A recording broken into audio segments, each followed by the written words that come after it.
and live from the infamous Murph's Pub. I'm Jeremy Taylor, and welcome to this week's Wednesday Night Undressed, the podcast that reaches into the wobbly places other podcasts daren't venture. We don't claim to look at things scientifically, but we definitely have all the answers to our mysteries, vegetable, animal, and mineral. Yes, we know the kings and queens of England, in questions most political. In short, we can explain matters mathematical, physical, and medical. We are, as I've said before, the only naked podcast you can undress with a friend on a Wednesday night while wallowing in your bath. And let me introduce tonight's panel. We've got Greg's with us. Howdy. I also go by Esquire. Well, that would mean that you're not married and under the age of 18. So whatever. I think that's a British thing, Greg dude. Esquire. Kathleen's with us. Hello. Lewis is with us. Yo. Fernando, Sofia, and Andrei is with us. Hello. Eva's with us. Yes. And Alena is sort of with us, but not present. She's at the bar. At the bar. That's a sort of legal phrase, isn't it? Your mic closer. Yes. She's taking the bar exam. At the bar. Well, we've got some interesting questions for everybody tonight. I want everyone to be truthful. I want a clean podcast. No gouging, spitting, or coughing in people's faces. Yes, all right. And everyone's got to be nice to Fernando because. Where is Fernando? Where is Fernando? Yes. Oh, dear. Just when you think you wonder, he wants to here be he is. included, and then he gets all upset when he's not here. Be nice to Fernando. So we've got to be nice to Fernando. Bolsonaro's gonna kick your Okay, ass. so first question. Don't mess with Bolsonaro. Don't mess with Bolsonaro. Is that someone from the mafia or something? Yeah, he's only the president of Brazil. Heavy quotes on president. Fernando. Okay. There. You go. So we're going to do the podcast, or are we having lots of conversations about someone called Bolsonaro? Holidays are coming. Name one thing that you quietly or loudly hate about them that you cannot change, and yet you have to suffer through them every year, after year, after year, after year. Lewis, let's go with Lewis first. How do you suffer through, Lewis? I have to deal with people. But maybe somebody else. I understand that. No, see, I'm actually the complete opposite of this question. Like, I love every single thing about the holidays. Like, I grew up as a Jehovah's Witness, so I was not allowed to, like, celebrate Christmas or even, like, pretend that I liked Christmas. So, quite honestly, like, my family is confused right now because I haven't started playing Christmas music non-stop, and it's actually past Halloween. This is, like, the first year ever where there's not, like, Bing Crosby and Ella Fitzgerald singing Christmas tunes in my house, like, by the middle of October. I like the decorations. I like the idea behind the holidays, that, like, spirit of, like, love and, like, happiness to your fellow man. I like the idea that, like, there's a ton of people that also like to pretend like people like each other during the holiday season. Like, I like everything about it. Pretty much the only thing that I don't like is, like, the push to buy more and more expensive gifts. On the other hand, I love when people give me expensive gifts. Everybody, I like gold. So there's almost nothing that I don't like about the holidays. So this was a very difficult question for me to answer. But because I like to hear myself talk, I can talk about it some more if you need me to. So I have a question, follow-up question then, which I may ask other people, so be prepared. Are you, when it comes to presents, an asker or a guesser? Do you mean, do I ask for what I want, or do I let people buy what they want to try to guess? Do you ask your family what they want and try and get something, or do you simply think, right, daughter is going to have some cheap scent from Sears this year? I prefer, when I'm buying the gift, to guess. I prefer to, like, take an inventory of what people are interested in, what they like, what they dislike, and buy my gift accordingly, depending on how much I like you. So for you, I would probably find something that I know you wouldn't like. That would be good for me, so that I could buy it and then you would gift it back to me, would be Right. my plan. Well, I'm one of my people. Yeah, somebody else that wasn't quite so greedy. Yeah. Andrei. You see, now if you're going to sit here, you've got to pay the old attention. No, yeah, I just don't really have a pocket. No. Well, don't stuff it down your front. Oh, dear. Oh, dear. Okay. All right. You want to know what the question was? I love almost everything about the holidays, except English people. there's two things I don't like about the holidays. The other is the everlasting memory of when I got a drone for Christmas, and I brought it outside, and I had it for about 1 full second in the air, and it flew into my neighbor's tree. Oh, ouch. It did remain there. We never asked. We never. It's did still anything. there. Yeah, Let's go get it. Well, I could still get it, I guess. I'll go and get it for you. All right. Yeah. Yeah. How high is this bugger. drone now? I will It's- tell you, Andrei, you should actually go to Jeremy's house. Jeremy has like 3,000 acres in his front yard. And so you can like take your drone and, well, I mean, if you ever get your drone back, sorry to bring up but if you get the drone back and go to Jeremy's front yard, you can literally like fly it for yards and yards and yards and yards before it comes near a tree or you may have to get the servants to go, pick it up when the drone We have a neighbour who's got an F-16 Tomcat Oh. that he keeps at his house. Oh.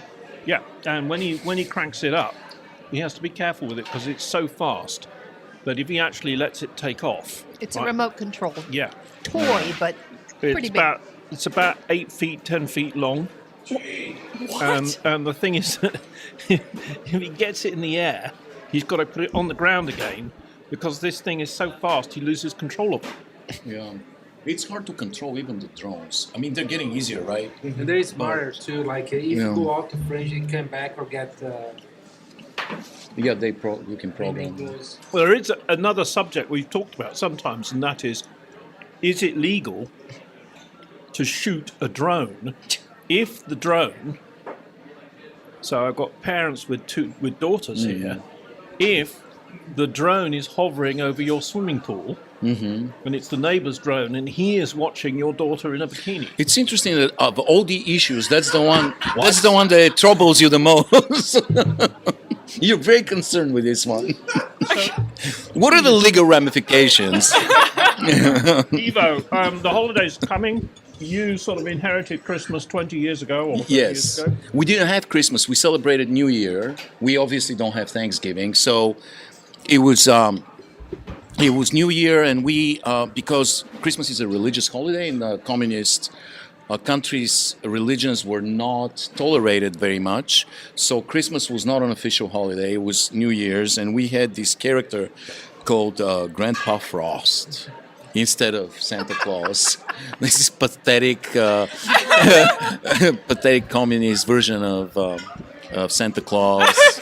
It was pretty sad, we didn't have it, but we did do the Christmas trees, which we call New Year trees, and it was all about New Year. And then, Christmas is fun. I love Christmas here. I love all the pageantry, the lights. Obviously, you know what I do with my house. You can see it from Can space. you tell everybody what you do at Christmas? I have like this giant menagerie of inflatables and multiple lights, sound system that syncs to the lights. Oh. It's ridiculous, and neighbors hate my neighbors guts. They Talk hate to me. you after the season? No, or no, before? nobody talks to me in the neighborhood.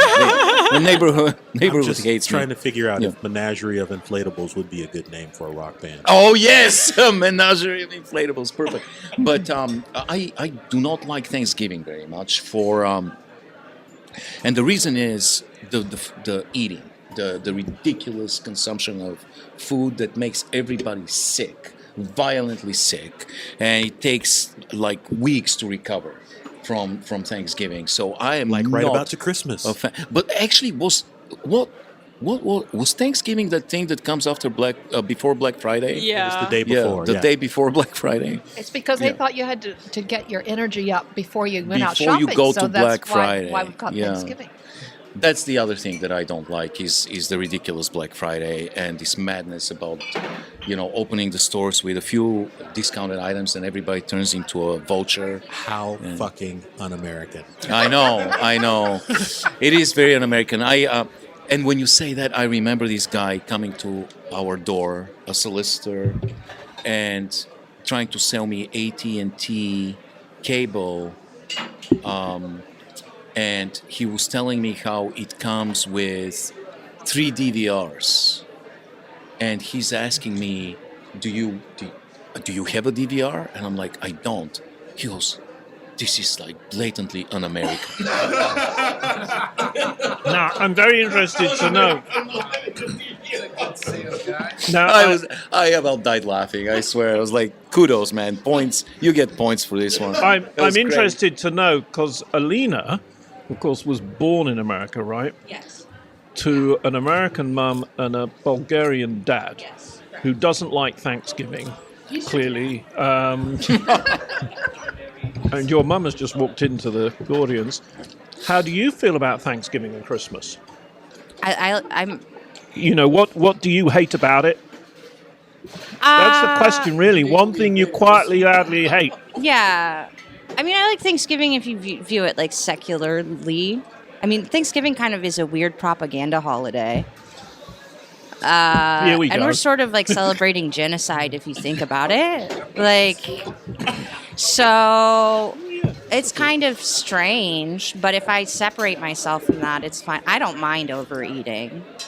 It doesn't bother me as much as it bothers Dad. Christmas is fun. It also seems secular to me. I don't like what they do with their lawn. My sister described it as like Santa Claus threw up on the lawn. And there's 2 Santa Clauses. There's 2 inflatable Santa Clauses, which also doesn't make like Are they logical gay? sense. Yeah. What? One got stolen. Oh, I remember doing a show once, and Evo So comes I in gotta say- on the radio, and he's saying, and I said, what's the matter? Because normally he comes in, and he's all bouncy, and he's got his coffee ready to go. And I said, what's the matter? And he said, someone's stolen our Father Christmas, our Santa. Oh. And it had gone. And the meal was devastating. She was like 4 years ago. So your grandmother gave me 2 Santa statues, one black, one white. My children love those, and it's got to be the 2 Santa statues. Like, they get disturbed if there's only a black Santa or only a white Santa. My kids absolutely expect to see like biracial Santas like on the Can't you just fireplace every have Christmas. one gray one or something. You have a biracial Christmas. We have a bi Christmas. A trans Christmas. Sophia, name one thing you quietly or loudly hate about the Christmas holidays and that you have to suffer through. I mean, other than brothers. I'm surprised no one has like mentioned the weather yet, because that's my least favorite thing ever. I hate cold weather. I get cold really easily, and I just don't. I don't like the snow. I don't like. It makes you wet and cold, and then you're shivering, and then it's just hard to enjoy yourself. You'd rather have Christmas in, say, July? Yes. Yeah, that's what my favorite. Yeah, my that'd be favorite cool. thing ever was when we got to go to Brazil for Christmas, and it was nice and warm, and I still got to celebrate Christmas. It was fantastic. Nice. So is Christmas in Brazil like? Are any of the traditions? Sorry, I've been drinking. Traditions the same? It's better. Why is it better? Well, we haven't gone to Fernando yet. Just wait before I cut you off. It's haven't got a microphone. Nobody can hear it. It's just like, yeah, it's bigger, it's better, it's cooler, stronger. Huh? We did have a Boyer Christmas. Yeah. Boy? No, Boyer. It's our mom's side of the family. It was a whole thing. We performed an American tradition in Brazil, which was awesome. One tradition. it's like White I forget elephant. what it's called. Yeah, White elephant. but like with less rules. Yeah, more chaos. You had an elephant? This is White getting elephant very is strange. a gift tradition where you give Have away you never the... played White Elephant? Oh, it's so much fun. Let's do it. Okay, let me explain White Elephant. Last time I played this, I was like 12 in a youth group, but it's like everyone buys a gift, and the gifts are all wrapped, and so you don't know what they are. And then, like, one by one, people will go up and get a gift, or they'll choose to steal someone else's. And, it goes around in a circle until, I can't remember how it stops, but it stops somehow. And then everyone opens the presents, and they just get, a random one. So if, for instance, some uncle had put a lady's Rolex in Yes. wrapped up, Yeah. okay, and then Andrei comes on and grabs that present, Yeah. what would happen? He gets the Rolex. Unless Unless someone steals it. The next person, there is a secret, so the Yeah. next person can steal until the last gift has been picked. Yeah. And And after that, I think everyone gets one more chance to steal, but I'm not sure. But the No. more awesome component is that I remember team up. one time. Yeah, you can oh, team. yeah. You- And one time I helped my mom steal a clock that we bought Oh for my God! ourselves. Yeah. I And we remember put that. it in this Christmas, and we stole it to get it back. And this steal wasn't necessarily, our turn was right after it. The person we stole it from was going, and I slid under his chair and I physically stole the clock. So that's one way that our Christmas is different. I haven't heard of Christmas traditions that involve actual thieving, Theft. except for taking Santas off of lawns. Yeah. That's pretty cool. So we've got a new member of the group, Greg Esquire. He's a young squire, is hoping to become a lord at some point.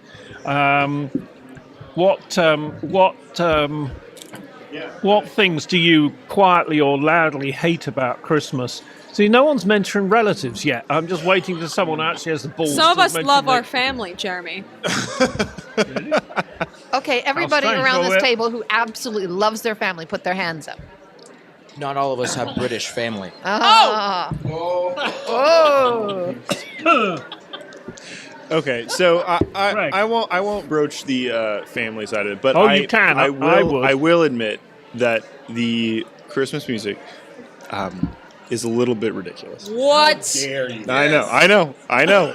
I quietly, like I said, quietly. I'm only telling you in confidence. But it really isn't really my thing. And the fact that it's played every time you go to the store for a month and a half, it's I think it gets a little over the top.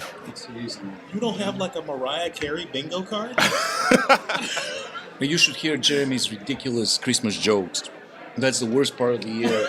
I already hate it. Yeah, no, he has I'll like openly hate that part. He has a list of Christmas jokes. that Christmas are cracker jokes. Christmas Oh, cracker brilliant. jokes. Horrific. Can you tell us one? What do you call a one-eyed dinosaur? What? Do you think he saw us? See what I mean? This is absolutely horrific. Oh my God. No more. How did the snowman I'm get off to now. the Christmas party? He rode his bicycle. Oh. And he has thousands of those. Like he can. Oh, it's horrible. All right. Kathleen, Yes. what do you suffer through the holidays? I find the whole season between Halloween and January 2nd to be extremely stressful. I just wish I could go to bed Yeah. and zonk out and wake up in January. I do not like it. It's too many expectations and tension, and it's just no. I could do without that. So I only have one question. Is your hatred Halloween inclusive, or does it start post-Halloween? Well, we live out in the country, so we don't see any of the damn little. I mean, the sweet little children. Anyway.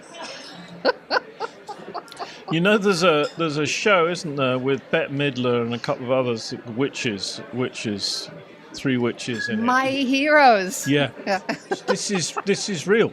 You think she's saying this for effect? 20 years I've lived with this. Christmas is coming. I hate Christmas. Well, Get it over with. can I get you a Christmas present? No. I hate Christmas. I want to buy something. I'll go buy it. Yeah. Would you like a drop-head Mercedes? Every woman in America says, yes, No. please. No. And she means it. So, who haven't we spoken to yet? Oh, We have not talked to Jeremy to find we have out not what spoken Jeremy. to Fernando. Fernando's All right, eating. okay, Let's go to Fernando, Jeremy let's first. move on. Let's go to Jeremy That's first. Yeah. Oh, here we go. He's moving towards the microphone now. And he's going to knock his Guinness over. And clearing his throat, ready to go. Here we go. Are you sure you're ready now? What was the question? Something about holiday, right? Yes. Yeah. What do you Well, like or hate about the holidays? Well, I hate the music in the stores, and Christmas was very traumatic to me. Here's why. My both children, they play in some brainwash music method It was called traumatic for Suzuki us. strings. And every year they had the Christmas concert. The Ribbons and Bows concert. That was amazing, the concert by itself. However, you be for months and months and months driving those kids several times a week, and you will hear every song and again and again and again, and you see that teacher torturing like a toddler to play again and again and again after a whole day of work. So basically, when I approach any store and I hear Christmas, I associate with anger. Right. And That's very deep. Yeah. the reception was The good. reception's yeah. awesome until Patrick messed up our chocolate. Well, pumpkin and concert. you guys are, but then there is, driving icy roads, or they fighting on a back seat. Yeah. It was quite an experience. And these concerts and the rehearsals would go on for like an obscene amount of time. Yep. I have a picture on my phone from the last Ribbons and Bows like a rehearsal for the last Ribbons and Bows concert we did before the program stopped. And it like the timestamp was I think like 11 o'clock, and our rehearsal had started at 5:30. There are children there like as young as like 3 years old. Why are they doing that to those toddlers? It's a tradition. It's Christmas. Yeah, every year. It's a tradition. And the concert itself used to be insanely long. Like, Yes. so long. Yeah, At least, like, 3 hours. yeah. It was And just... that was good. That was a good time. It was that was the when result. it was... Yeah. It was crazy. But, yeah. And definitely, that's the best. When the Christmas, actually, the concert is before Christmas. Yeah. When the concert don't ends, do, like, I December just 2nd. say Christmas is over. Finally. Till next year. All right. Yeah. So, no one has actually come up with the fact Jeremy. that they what? Jeremy, you don't get skipped. Oh. Yeah. Relatives insinuating themselves into your family and coming If to they're stay relatives, without they are your family. asking and messing your life about and generally considering that you're a hotel to be walked all over and then wanting to use your car, not borrow it, use it. So and what you're then- saying is I shouldn't come back this year. No. It's the other thing is bridge. I have learned like over the bridge? last 20 Oh my years. goodness! Bridge? Bridge. What's bridge? Card game. You have a moat? Is it because of the relatives? Oh, come on. It's not my fault we've got a moat. No, I'm talking about... and you know alligators don't live at home. You can't keep alligators in the moat. They die. Oh, no. But anyway, no, bridge, the card game, bridge. Yeah. You go with members of your family, your close family, who you like, right? And so you're sitting there and one turns to talk to one's friend, or something. And then all of a sudden there's no one there. And they're all over playing bridge. It's like Peanuts. Like a Peanuts cartoon. They've gone and they're playing bridge. It's horrendous. That's because bridge is awesome. It is. Bridge Absolutely. rocks. Isn't your birthday right around the holidays? Yes, I gave it up. I gave it away. Yes, it is. And sometimes somebody buys me a present. when I'm very lucky, I'll get a present. Yeah, you're supposed to have to be good to get presents. She promised me an Aston Martin once, tiny, but like, it didn't Matchbox appear. one. It didn't turn up. So next question: whether you want to blame COVID, Zuckerberg, or millennials? Sorry, I can't hear myself. In general, power dressing. Power dressing. Power dressing is done. So says your host. Power undressing is the new normal. And by that you mean dressing down? Power undressing is the new normal. How do Wednesday your night undressing. panelists dress smartly whilst conforming to the new normal of casual? And by the way, I have in my home, which they don't use anymore, the butler doesn't use, a trouser press. I don't know whether anybody's still of the lawyers amongst us. Does anybody here know what a trousers press is? Okay. Built for a trouser press. Really? Oh yeah. Well, it will be coming at the next podcast that I come to. A trouser press, yes. So it's a thought, isn't it? People don't dress as formally as they used to because of the covfefe. They're not going into the offices and so on and so forth. Donald Trump caused us to not dress. So what do you think? How do panelists dress smartly whilst conforming to the new normal or casual Evo? What do you mean blame? Blame Zuckerberg. Kudos. I mean, blame. It's a wonderful thing, man. It's a wonderful thing. It happened in the 90s, early 90s. It became extremely uncool. To be dressed appropriately. Everybody was wearing flannel. Everybody was wearing dirty sweaters. It was a matter of honor to have like scrambled egg stains on your shirt. You know, it was part of the grunge culture. It was every young person was part of the grunge thing, and it was extremely uncool to be dressed well. So it happened. It was a great time for me. And I think it's going to be short-lived, sadly, because things are getting back to normal and people are flocking back to their offices and blah, blah, blah. What I think I'm going with it is this actually a seed change? Like a permanent change? Yeah, I mean, like my late father, he wore a tie all the time. Yeah, I mean, he didn't wear one in the bath, but he would wear. His pajamas had a collar. No, he would wear a tie cutting the grass. It was just part of his generation. He's never cut the grass. You have an army of butlers he doing would that. watch the gardener doing it. Yeah. But what I'm trying to get at is this a change that people don't wear suits anymore? With the possible exception of Lewis, who says he wants a trouser press. I hope so. You can turn your trouser press into a white elephant present because nobody's going to be using it anymore.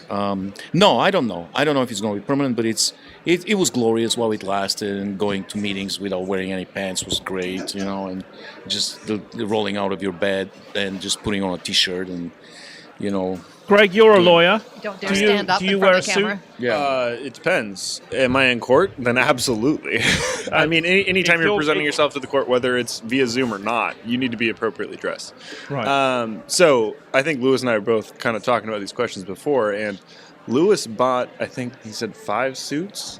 I bought 4, during law school, and I mean, I've gotten decent use out of mine. But admittedly, that's kind of a unique situation.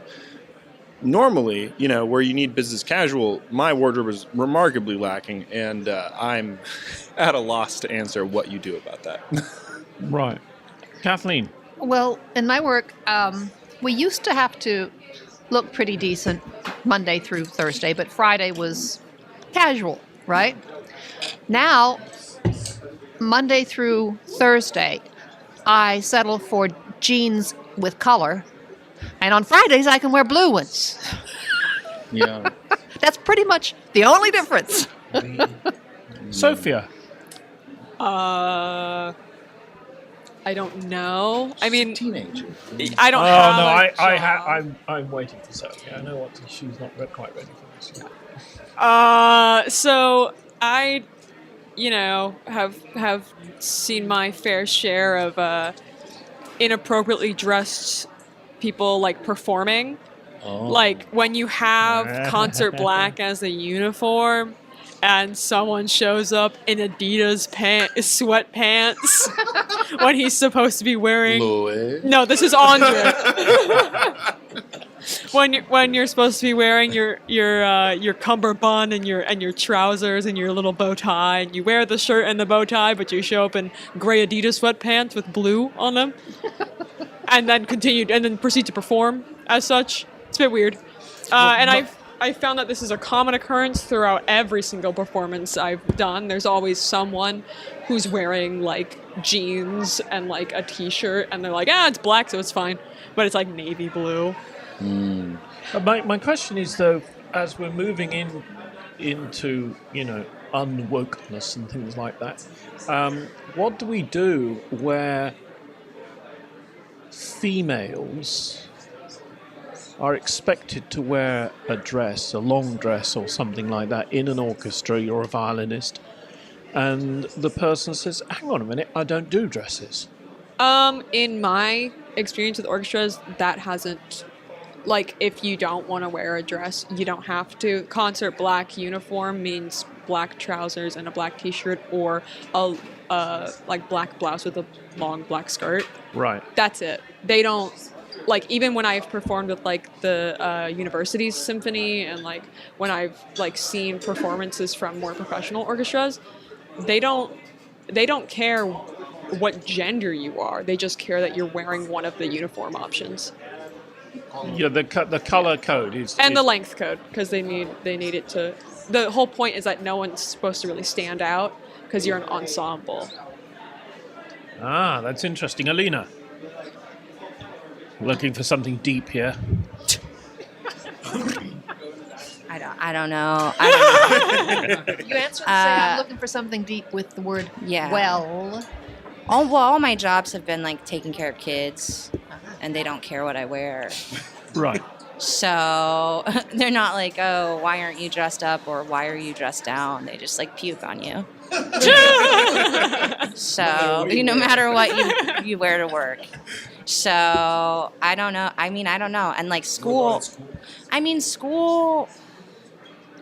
dress, I think, less flamboyantly at school than I would like on a weekend, just because everybody's like in neutral colors. Mm-hmm. So if I show up in like a loud pattern, I'm like, people look at you. Yeah. Whereas if you're like downtown in Lawrence, nobody looks at you because everybody's in a wacky clothing. Yeah, I have to like work up the courage for a week to wear like a bright color to school, because everyone is like, once you got past the first 2 weeks of school, everyone stopped caring. Everyone ran out of outfit ideas, and so now it's all like the same 3 outfits, and it's a little worrying to stand out.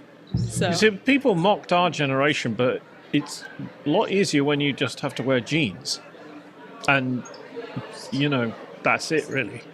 Yeah, I mean, my school doesn't have a dress code. I've seen people with, like, incredibly brave outfits. As in, like, multiple people, like, consistently wearing a fluffy tail and matching ears. Oh, dog collars. Dog collars as well. That happen at our schools. There's just a lot happening at... Oh, it's not punk. It's just gross. And is that on the teachers or the students? Oh, yeah, just the students in public, as far as I know. Andrei, do you expect teachers to dress conservatively, or do you not care? I do, but I mean, at the same time, it's not as like, I don't really care. I mean, my definition is definitely a lot looser than probably you. Right. But I mean, I've been known to rock a tuxedo at recess before. Oh yeah. I remember hitting quite a few of my best kickball home runs in the tuxedo. Fernando's joined in again. No, just a question. How many tuxedos have you ever had? I've had 3 tuxedos, I think, and many more suits. Really? I'm actually buying a suit on Saturday. Oh yeah, that's right. I'm purchasing a suit on Saturday. investing. Okay, I so guess yeah. us and 1,000 listeners want to know why. Because actually, James Bond has played a huge Oh, role yeah. in my life. Ah. And as soon as I was introduced to this fine gentleman, Yes. I decided that I wanted to look like him and do everything like him. You understand that James Bond is an appointment. Huh? James Bond is an appointment. 007 Oh, yes. is an appointment By the Queen.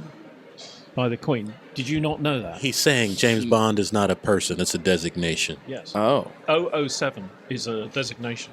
So Not a if lot you of try people know that. hard enough, you could be. Oh my 007. God. He's No, blew his he's mind. a Brazilian American, aren't you? Or Yeah. We've been to London. I We have got been it. to London. Oh my gosh. I could so be James Bond. I just watched the new movie. I could so be that guy. He doesn't really do anything. He just like seduces women and then shoots a gun every now and then. He doesn't hit his shots. He doesn't have. Yeah, I don't have to be good. It takes him like 20 shots to hit one guy. Yeah, you got a suit, right? Yeah, I do.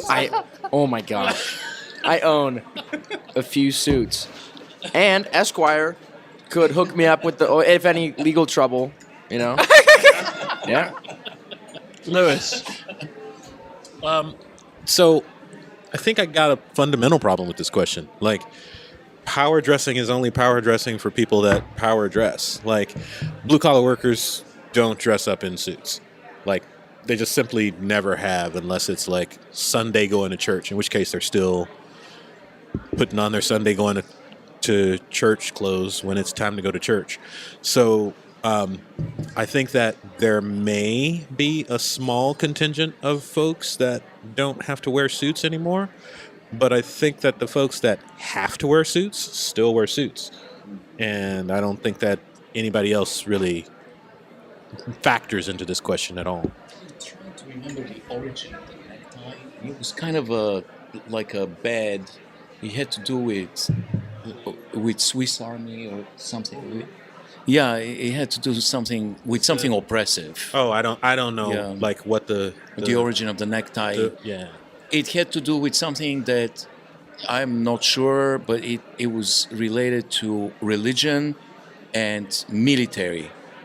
And it has to be Googled, but Well, women, if you want to freak out your employer, wear a nice skirt and suit to work, and they'll know for sure you're off for a job interview.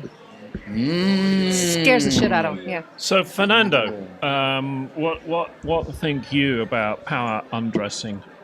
Yeah, I think it's great. There is really like the dressing code doesn't, change your performance on how you can execute. I mean, I like sometimes to dress nice, but it kind of at the end is very irrelevant. As long as you're comfortable and I like accessories. I like a nice dress shirt, shirt sometimes. But I think at the end, like I like that there's like it sort of become a little more casual, and I believe it's kind of worldwide. Because I mean it's less waste too. Because I mean just like the consumerism, like on clothes, even kind of I like to spend some money. Like I'm proudly, I think I didn't spend a damn dime like in last year.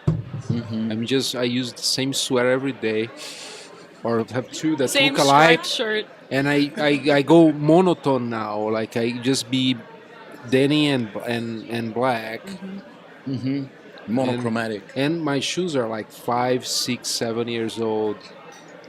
And I'm just looking for comfort. I'm done with dressing shoes. Like doesn't work for me anymore. That just So means you're just getting gotta old, be dude. comfortable. Huh? No, that just means you're getting old when you start. Well, wearing the I am same- getting old. Yeah, That's when you start wearing the same shit from like 2010 and it's 2020. But I don't know if Zuckerberg has anything with that, because that idiot, I think he was wearing a suit, right, when he was in Congress, wasn't he? For the first time in his life. Yeah, I don't But- like him. Yeah. He was wearing a human suit. Alena I don't like it. Alena just discovered that the necktie was invented in Croatia. In Croatia during the 30-year war, the Croatian soldiers were wearing little little colorful mercenaries, little colorful ties to distinguish themselves so that they belong to the same group, and that aroused the interest of the Parisians, and everybody started wearing ties, and that's how it happened. So moving on then, next question. What advice would you give your 18-year-old self? What advice? So you have to look into the future, Sofia. And Andrei. So Sofia and Andrea. I think it's a really interesting question, particularly for Sofia and Andrei. But let's go to someone old like Greg. Greg, what advice would you give to your 18-year-old self? It's really simple. Don't be a lawyer. Don't be a nerd. Don't be an Esquire. Lawyer. Oh, don't be an Esquire. Yes. I mean, the nerdy part, that's fine. But the Esquire part. I'm joking. No, I mean, if I'm more serious. I wish you were. If you want me to be more serious? No, I want you to tell us, what advice would you give your 18-year-old self? Sure. I mean, I don't have any major life complaints about things I could have done differently. One thing I wish I had done more, I lost my stepdad this year to COVID, and I wish that I had taken up more opportunities to spend time with him. Right. So other than, spending more time with the people you love, that's all I got. Right, okay.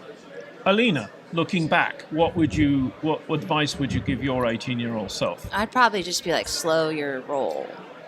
Just like slow down and stop. Right. Of like most of what you're doing. So I think I knew you when you were 18. I don't think you've changed a great deal. You don't think I've changed in 9 years? Not much. That's concerning. To me, You've got pink hair. I'm 1,000 years older than you. Yeah. 9 years when you're is like old, 6 it's months. Like to 9 me. years looks like nothing. I just feel like I was really easily influenced when I was 18 by other people around me. Talk show hosts and the like. The things I thought, the way I thought about the world, it could just be like, a couple people that think a little bit differently would immediately flip my entire viewpoint on the. Okay. I just was very easily influenced, really into partying, to the point that you were never into partying. No, I dropped out of college because I was partying constantly. Non-stop. So I just feel like I'd be Ridiculous thing to say. slow down, and also just think in your head for a little bit whether or not the people around you are saying things that are true before you just immediately believe it. Just parse it a little bit. Yeah. That's what Okay. I'd say to myself at 18. Lewis, what would you advise your 18-year-old self? I'd say just keep doing what you're doing because you're a handsome fella. And humble too. And humble. No, I think I would say, there's a couple of pragmatic things that I would say, go ahead and invest the money that you're thinking about investing in Best Buy or Apple. Those are two things that I of course. Yeah. should have done that I didn't do that I regret. But as far as actual life lessons learned, I think the big one for me is don't marry the first woman you think you're in love with. Slow that particular roll down. Be more judgmental in who you're picking to spend your life with. That would probably be the biggest piece of advice that I'd had. Ivo, what advice would you give your 18-year-old self? First one is very obvious. I'm 18 and I'm going to say, Ivo, years from now, there's going to be an asshole named J.J. Abrams. He's going to put together a show called Lost. Do not waste a single second of your life watching this abomination. A fucking horrible 6 years of my life taken away. Another thing I would say is, like Greg said, I would definitely talk to myself about spending time with my grandparents and my parents. The most valuable time, the best investment you can make. Spend time with the people who really love you and will always love you no matter what. Because before you know it, they'll be gone. and just time just moves forward. It's linear. It's going to take them away. It takes your time away, and it's extremely, extremely important that you cancel some of the other wasteful activities and spend time with the people that deserve it. And so I would say, get rid of some of those future stupid relationships. I had many empty relationships with women that I've wasted so much time and emotion, and it was stupid, and that took away from valuable stuff. And also a lot of empty friendships, with people that are not really your friends. You have to learn to recognize who your friends are. Surround yourself with this type of people, with this kind of circle. And Jeremy. And really, really spend the time with those people. That's what I would say to Evo at 18. Sophia, what would you say to your 18-year-old self? Maybe you should pick like your 8-year-old self. No. I'm interested in the future. To know. Okay. All right. Fair enough. I would say,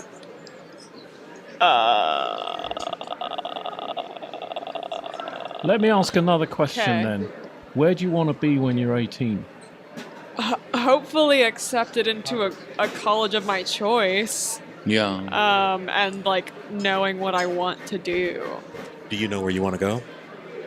Do you know if you want to be near or far? I want to be far. Sophia hates this topic.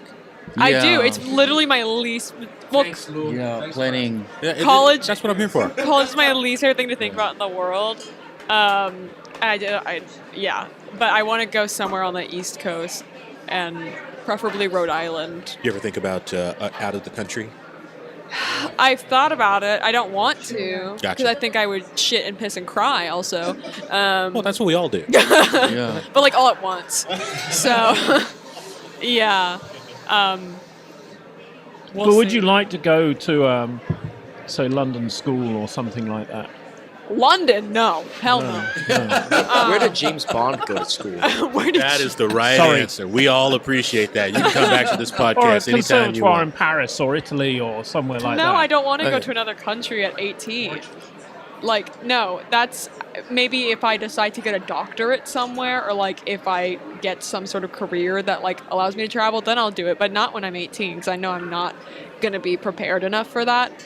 Because it's one thing to like move across the country for college; it's another thing to go to a completely different one Yeah. when you're fresh out of high school. So yeah. Andrei, in 10 years' time, when you're working for Her Majesty's Secret Service as a special something or other, because you won't be because you're an American. I'm not 8 years old.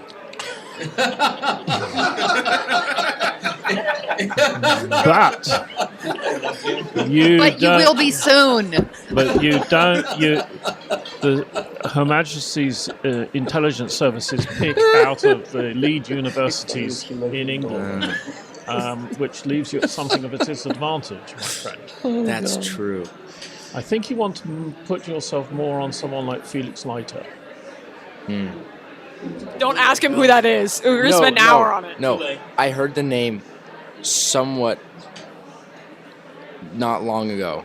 Who the hell is Felix Leiter? Who is Felix Leiter? You do know, right? Have any? Yes, he does know. Oh, He knows who I Felix so Leiter know. is. Yeah. Of course you do. The American agent that is. Oh, yes. Yeah. See? Bond's Because I mate. watched the movie. That's Yeah. why I remember. Okay. Oh, Felix, Yeah. you're my buddy. Yeah. When I'm 18, I really just hope that I'll be able to still play football. Because I've learned over the past week that in real football, American football, Amen. it's one of the only sports that you cannot play after high school if you aren't an elite talent. Like, I've seen more sadness after the result of one football game than I have in my whole life from 18-year-old men who won't ever be able to play their favorite sport or game ever again. Always play rugby. No. He said real football. Yeah. Yeah. Like the good one, the one that people watch.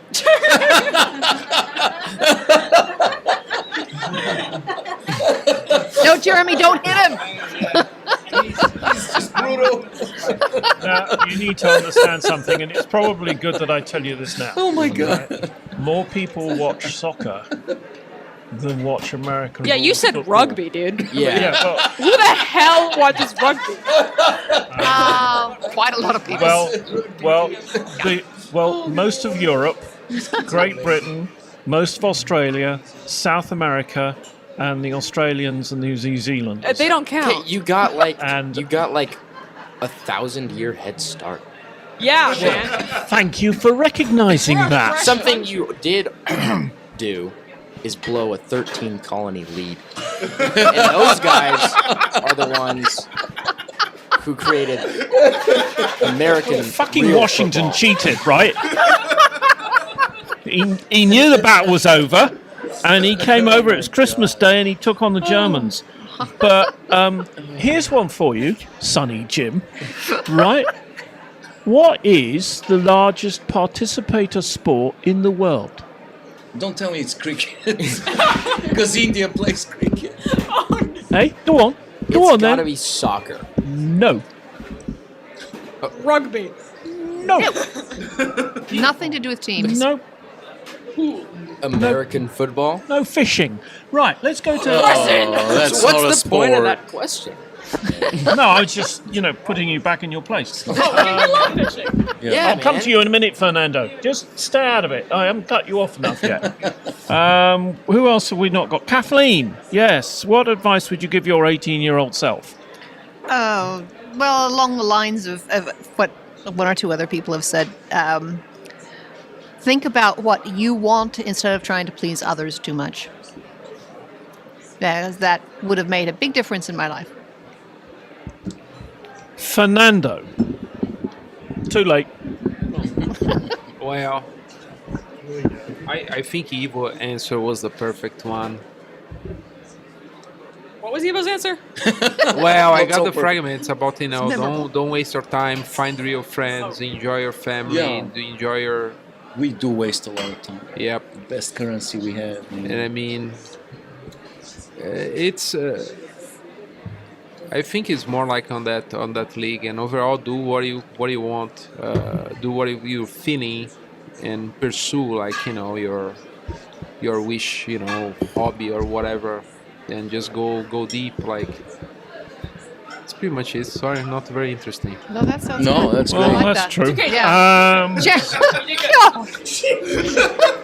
Well, he doesn't want me to cut him off, does he? I mean, he goes on and on about it. But so here's one. A pal of mine has a saying. He says, "Keep it real, man." And I'm interested to know. So I didn't really quite get what "keep it real" means. This guy's in the military. What does the phrase "keeping it real" mean to you? How do you personally keep it real? I mean, let's try not to hit politics. Just for your own personal, how do you keep it, whatever it is? How do you keep your being true to yourself? Greg.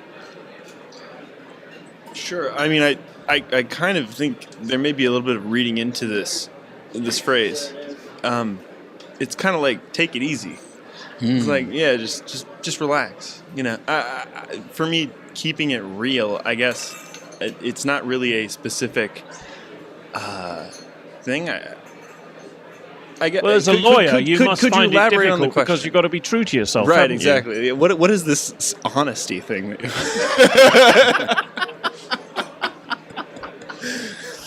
No, but I mean, I guess. Can you elaborate on the question? I mean, it sounds like it's just kind of a phrase that people use. How, as a lawyer, do you manage to stay true to yourself? I mean, following the professional rules of ethics is a good start. we can. Eva and I are experts at doing interviews. What I'm saying is, how do you? If I wanted to make it bigger, I'm specifically, how do you stay true to yourself? Whether you're defending someone who's Sure. done the indefensible. No, it's fair. I mean, I fortunately haven't had to do any of that in particular. Sure. You haven't defended anyone? You call I yourself would a never lawyer? take on such a monumental task. I would never do that. That's why we English call lawyers solicitors. No, but I think that, I guess to try and give it a somewhat real answer is that being honest with yourself is, I think, a lot of it in terms of, I think that we can get caught up in convincing ourselves that we are something or we aren't something. And that's, I don't think, particularly healthy in some cases. And being able to recognize when you are kind of in a slump, per se, recognizing that that's not really the case. Recognize that it's not really who you are, for example. Mm-hmm. I don't know if that's in line with what your friend is meaning when he says keep it real, but that's my best guess. He's talking about keeping a sense of proportion when everything is flying over your head. And, Ivo, what about you? With me, I think so. I have an interesting case because it was never very hard for me to be who I am until relatively recently. So I would, for years and years, we would come here and do the trivia game. And after trivia, at 10 p.m., I would go home and write a story based on real life events, but I would kind of infuse myself into the story, and I would finish writing around 2 a.m. So from 10 p.m. to 2 a.m., in one gulp, I would write a story. True, I had the facts and stuff already compiled, but it would just come out of me. And those stories, for years, I wrote them and I emailed them, and they became very successful. And then I realized at some point they're successful because I wrote them instantly, and they came from who I am. And after they became successful, I developed a problem. I started weighing every word, and I started writing those stories for weeks.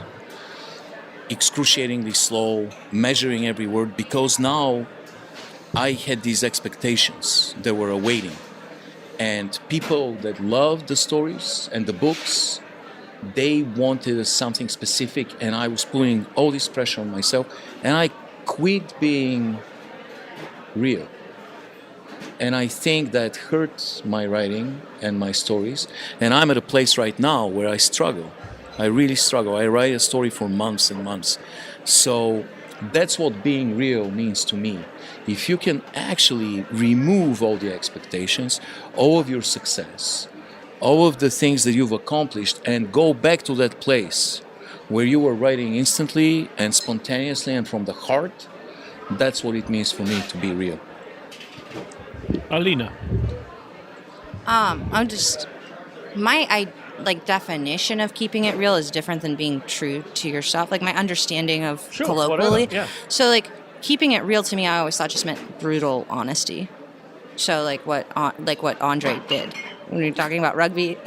Yeah. Like that's. Don't you be starting with me. That's keeping it real, because you're just saying what you think, and you're not totally concerned about whether or not the person has really emotional sensitivities related to rugby. You just say what you think. Right. That's what I think keeping it real is. Like being true to yourself is something different. You feel it's different. Yeah. Okay. I because that. So Trump is keeping it real. Well, being true to yourself has to do with self-reflection and self-mediation, and that's separate from other people. Keeping it real only happens with other people. You're always keeping it real with yourself. Are you? Yeah, even if you're lying, I think even if you're lying to yourself, you're lying to yourself because you're the person doing it to yourself. But that's not keeping But it real. That's keeping it unreal. But you can keep it, but you can't. You're always keeping it real because you can't really keep it unreal because it's a lie when you say it to yourself. It's a I don't know if funny that made any sense. I can be really convincing when I tell myself when you're I'm an lying idiot. to yourself about something. Well, I can tell myself I'm an idiot, and that be wrong, and sometimes that be right. But I know that I'm lying to myself. I don't know if this makes any sense. I know that I'm lying to myself if I tell myself I'm being an idiot in a case where I'm not. I know that it's a lie when I say it to myself. Okay, so like I have questions, or I have an example, and I would like you to tell me how that fits in. Okay. I have a friend. I have actually multiple friends that will say something along the lines of, "I can like a song until it becomes popular, and then I don't like it." Is this person keeping it real or not? Okay, so they're lying to themselves when they say they don't like the song anymore, because they still like the song. So do they know that they're lying to themselves?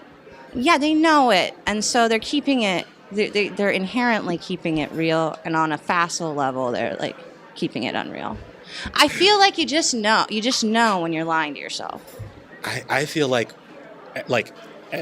as people, like we spend an inordinate amount of time learning how to lie to ourselves and like not Sure. how to like actually address like the elephant in whatever the room is. So for me, like I think you're correct. I think that they know that they're lying to themselves in this particular case. But there are other cases where I'm not sure that we know that we are lying to ourselves.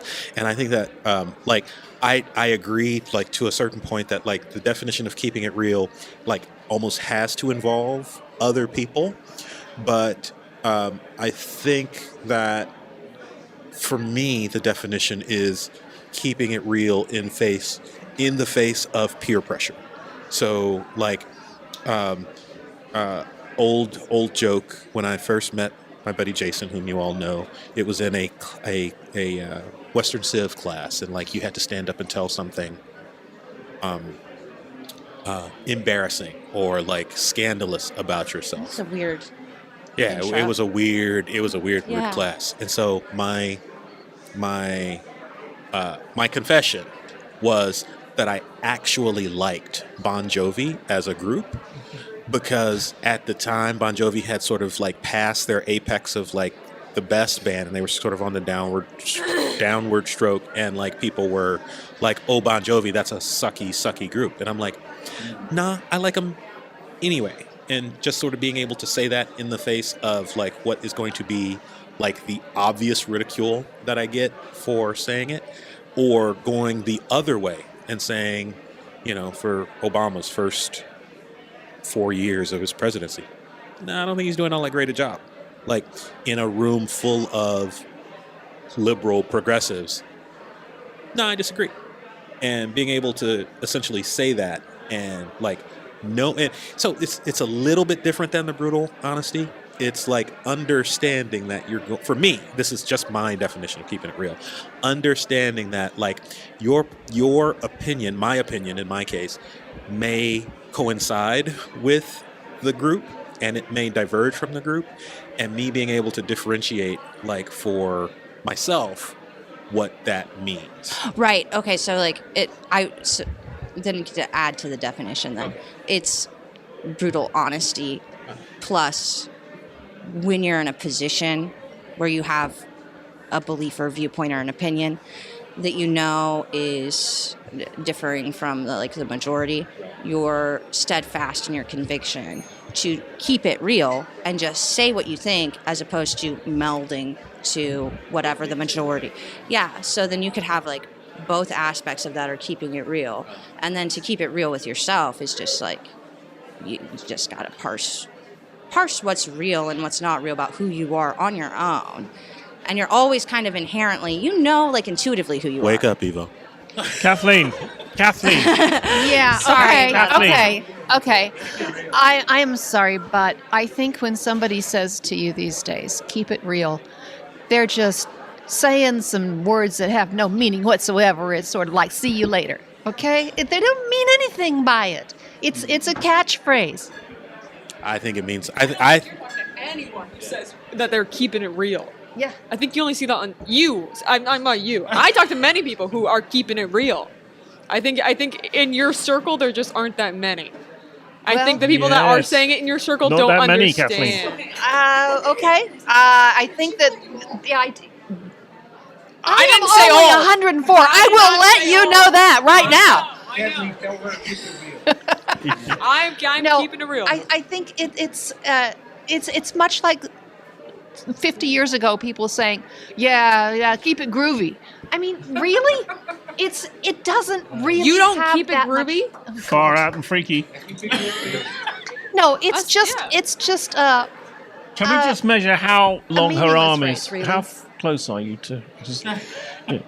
The only trouble is here she's going to hit me and not you, which is unfair. I don't hit people over what I say, Tim. Can I have another? Sophia, what do you think? No bullshit. That's it. Yeah. It's plain and simple. There's nothing else to discuss. Keep it real means I'm not going to bullshit you. But sometimes when people say they're keeping it real, they're not actually keeping it real, and they're just trying to tell you that so that you believe them. So it doesn't have any weight to it. But in general, people who follow a life like have that as their mantra of keeping it real, I think they keep it pretty real. Yeah. Criticism, like somebody said, "Come on, man, keep it real," you know. Yeah, kinda. I mostly heard it. We, as in, we need like- to be quick because the audience is walking out on us. They're actually thinking of leaving. Yeah, that's fair. Which I would. So the last question, one last question. Quick question. You've got a question. Oh, on right. over. Come on over. Audience You member need my- wants a you need my- question. Okay. Oh Jesus! He's not keeping it real. This is not going to be kept real. No, it's actually about lying to yourself. Right. Oh, we're back to So we are back to this. So how, if you're lying to yourself, do you have that same reaction that you have when you're lying to somebody else? And like the concept you guys were talking about earlier, do people really know when they're lying to themselves? And part of that is, I know when I'm lying to myself because I kind of have that reaction of, yeah, I know this isn't quite right. I lie to myself so often sometimes that I can't tell anymore. And I don't have the same reaction because when you're lying to someone else, it's like you have that guilt that comes along with it, and like every time it's brought up, you're like, oh, I lied to that person. Like that was really shitty. But when you lie to yourself, you're like, I don't have to think about this right now. I'm gonna think about it later, and I'm gonna lie to myself some more. And Very Scarlett O'Hara. thanks. But just once you repeat it enough, it can become the truth. I think what I'm getting for this bit is the interaction between Sofia and Kathleen. We could do a podcast. I think next week we just have you guys. That'd be fantastic. Yeah. I love that. I think that would be interesting. So last question then. A listener has noted, and the note is, Jeremy, the panel always mocks you for your Churchill analogies. You mean the listener? Which leads to the question of what real life historical person do the panel members use for their own analogies or inspiration? James Bond. James Bond. But does he have to be a 007. real person though? Historical. Well, I was going to say a historical hero or someone that you've studied or know something about. So James Bond is good. I like the last James Bond. Go on then, Sophia. You Can I deserve. start? Yes. Okay.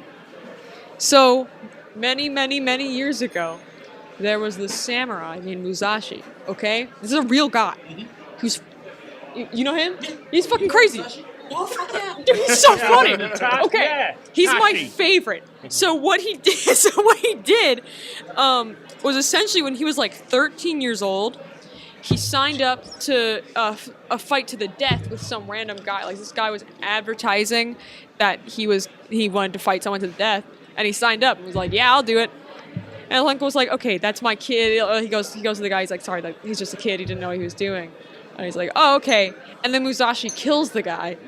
Because he wanted to fight to the death, so he killed him. Yeah. Musashi went on to have over 60, I think, fights to the death. That he won all of them. He retired. Like he didn't stop fighting because he died. He stopped fighting because he retired. And my favorite thing about him was like his strategies. So what he would do is he would like schedule the time and the place, and then show up 2 hours late, and and like ambush them, and then I can't In remember. their sleep. No. Great fighter. They would get so angry. Legendary. Yeah, but then I'll show up 16. But then I think it was his last fight before he retired. There was this big grudge, and he went to go fight this guy.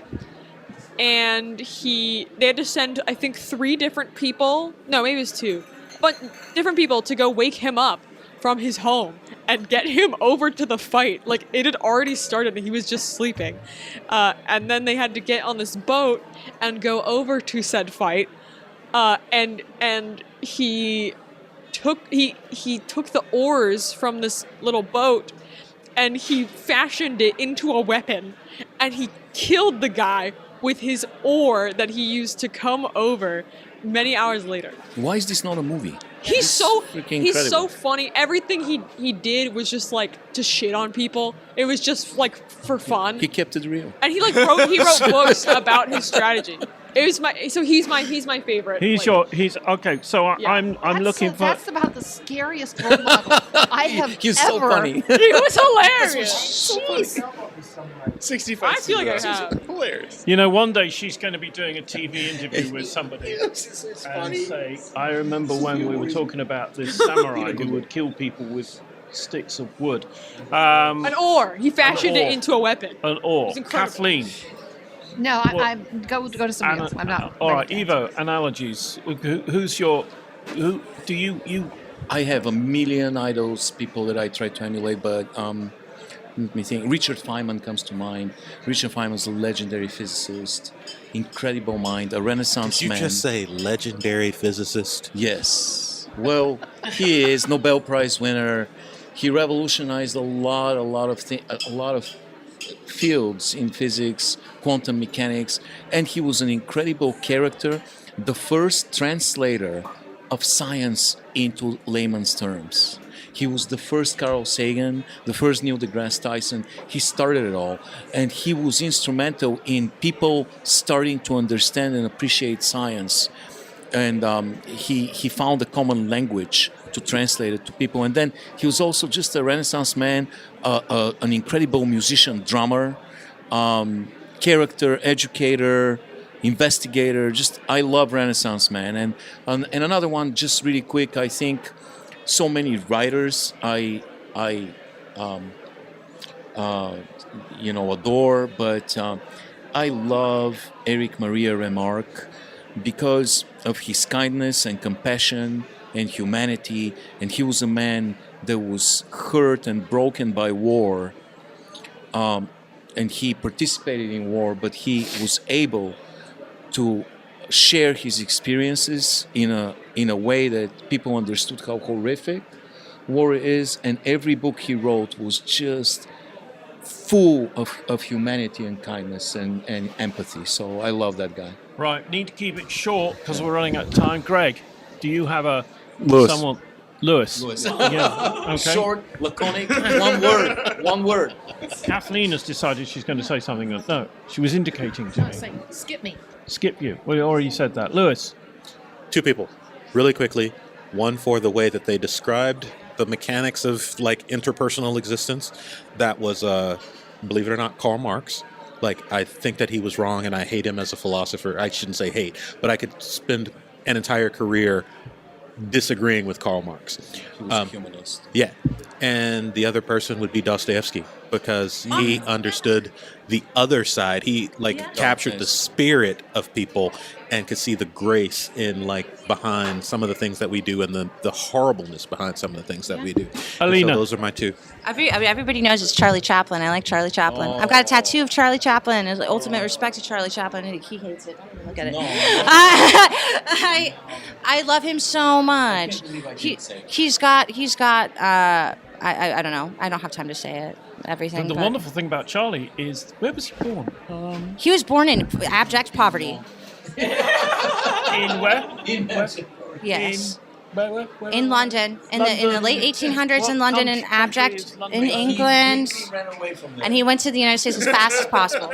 He was 21 and he left and never went back. And Charlie Chaplin's, that's a great answer. It's a great answer. Andrei. Just hope in the darkness. Andrei. A bunch of hope in the darkness. For 2 reasons. Or actually, 3. Dwight Eisenhower.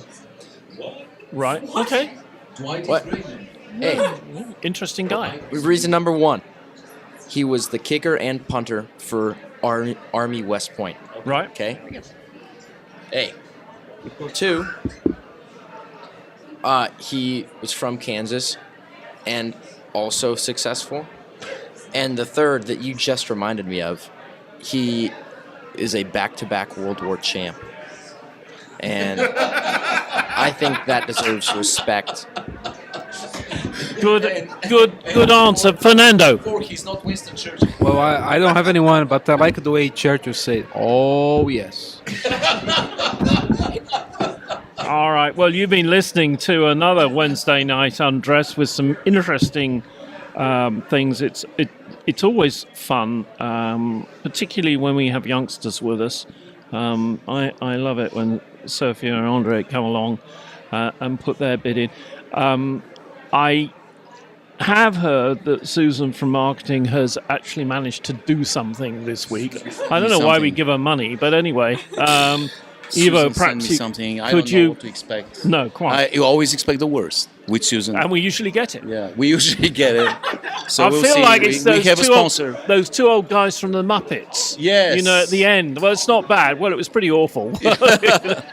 And that reminds me of Triumph, the Insult Comedy Dog, when you mentioned Bon Jovi. You mentioned Bon Jovi. And Triumph, the Insult Comedy Dog, was interviewing Rich Sambora, the guitar player for Bon Jovi. And he asked him, is it true that the members of Bon Jovi are going to act in a vampire movie? And Rich Sambora said yes. And he said, finally, you will be doing something that actually requires you to suck. Let's get the. All right. Yeah. So here's the sponsorship. That's a huge surprise, guys. It is. We're sponsored today by environmental icon Greta Thunberg. And it is one of those that I don't have to do anything because it's a recorded message from Greta herself. So I just have to push a button. We might have to close the door, though, Stephanie, please, because Greta tends to get very rowdy. All right. Audience participation here. All right, here we go. Let me push the recorder. Click. Hello. It is I, Greta Thunberg. I will sponsor you for one reason only. Your podcast is a good example for the world. You make people turn things off. That is right. Cell phone, oof. Tablet, oof. Laptop, oof. Radio, oof. When your podcast is on, the rest of the planet goes, oof. It is true, the only safe place from your podcast is the beautiful land of oof. Welcome to Uflandia. Here's your passport. It comes with earplugs. You're good for the environment, but don't get me wrong, I still hate you. Like we say in Sweden, Gershunken flog gloss, but hunken. Translated, that means Wednesday night undress gives me an angry skin irritation. You're very irresponsible individuals. I've heard that Jeremy Taylor, your British petroleum advocate, just purchased a gasoline-powered leaf blower. Well, congratulations, Jeremy Taylor. I will use a biodegradable shoestring to strangle you when you least expect it. Maybe you should be more responsible, Jeremy. Maybe you should consider recycling something other than your introductions. And you, Fernando, from the land of Bolsonaro. You should not be laughing. I saw you leaving Dylan's grocery store with a plastic bag the size of Tonganoxie. Well done. When the last albino seal on Earth chokes on that plastic bag, I will find you and make you carbon neutral. Yeah, you don't want to fuck with me, assholes. You think I'm a tiny teenager from a pacifist Scandinavian country? Well, think again. I got Viking blood, bitches. I sailed on a boat from Europe to America at the age of 16 just so I can kick some United Nations ass. Yeah, that's right. I made that Big Apple organic. Multinational corporations look into my eyes and shiver. I can choke you out with 2 fingers and drown you in my compost toilet. Yeah, that's right. A lot of the imbeciles who tried to fuck with me are now fertilizing the picturesque Swedish countryside. You think Dwayne Johnson, The Rock, is strong and scary? Do ya? Well, guess what? He pissed me off with that unleaded gasoline orgy and macho circle jerk called The Fast and the Furious. The entire cast pissed me off. I gave that movie 2 Thunbergs up! They're Hollywood asses! The Rock took one look into my cold Swedish eyes and instantly changed his name from The Rock to the Tofu. And Vin Diesel is now Vin Hybrid. They drive Segways in their next movie. It's called The Slow and the Tranquil.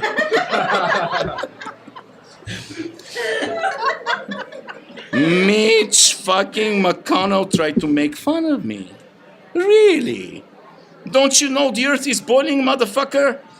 And pretty soon your own natural habitat, the Great Barrier Reef, will be destroyed. You and all the rest of the South Pacific giant tortoises will have no place to call home. And you, kooky, upside-down sleeping Rudy Giuliani, Rudolph the red-nosed lawyer. Your hair alone caused an oil spill. You tried to mess with me too? Big mistake, Nosferatu. How dare you? Pollution is poisoning our water, you fuck. Our atmosphere is becoming acidic. Pretty soon people's blood will turn into hydrochloric acid and then you have nothing to eat. Oh, God. Hydrochloric acid will make your fangs rot, you nasty Strupen-dupen. I'd be more careful messing with Greta Thunberg if I were you, Rudy Patootie. After all, I can fucking incinerate you by just showing you a crucifix. And Donald Trump. You. Yeah, I'm talking to you, you Flubber, Grissen, Pussengraben. You try to mock me, my appearance, my demeanor? Really? May I remind you that you are shaped like a scallop?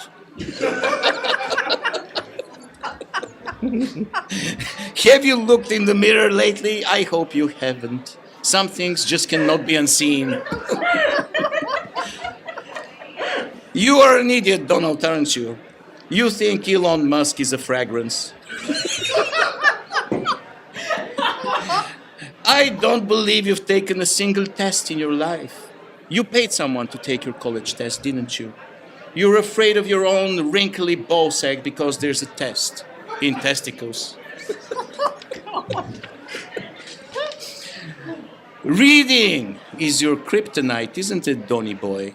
After a speech, your teleprompter needs therapy. You didn't even take a COVID test because you thought you have to study for it. Nice. We have an ancient Scandinavian proverb that says, Garstock, bestrusen. Vlag gluk bruken, was gut bagbezichten, schlock. Translated, that means, Donald Trump makes the face hugger from the Alien movie look sexy.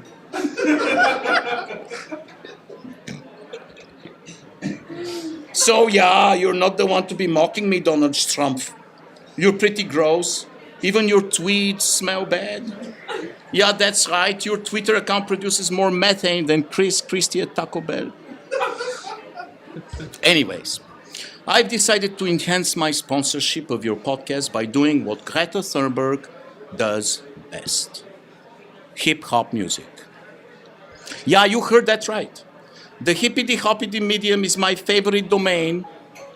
I swim in it like a shark, in Vjarmarharfsvatn. This is simply called the Greta Thunberg crab. Let's let it drop like a rock, bitches. Alright? Yeah. Dippity hip, dippity hop. Higgity have no fear, Greta Thunberg's here. MCGT's in the house, but the house is on fire. Situation's getting dire, California's burning, factories are churning, and the planet's barely turning, but the billionaires earning getting bigger. So the end is near, fingers on the trigger. Bow! Wow! Bibbidi bibbidi bibbidi bow! We're getting very, very fat tomorrow. We'll be very, very dead. I guess the Benjamins are too enticing, but unlike Trump, oceans don't need Viagra to be rising. Ice caps are melting, polar bears fainting, but all of this is very, very funny.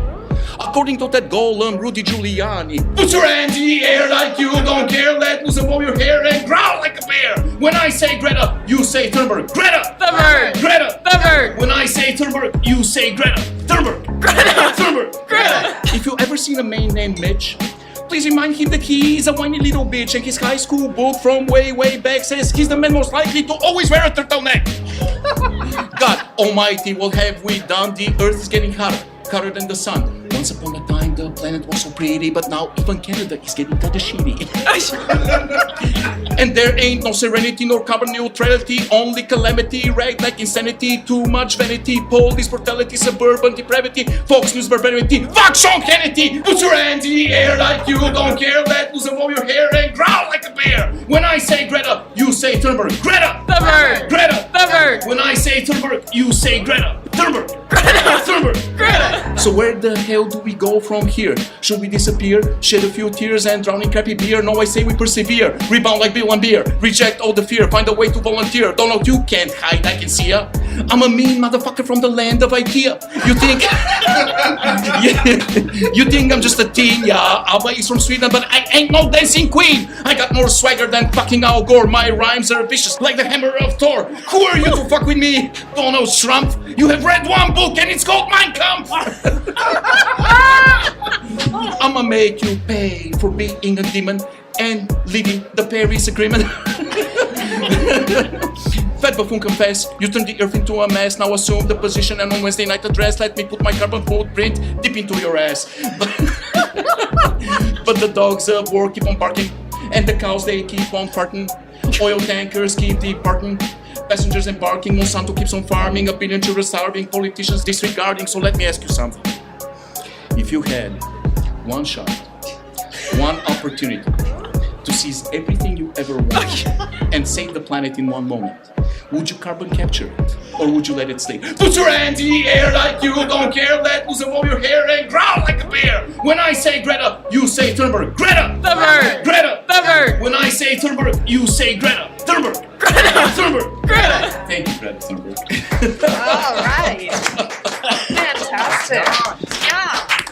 Oh my God. The effort that went into doing that is just amazing.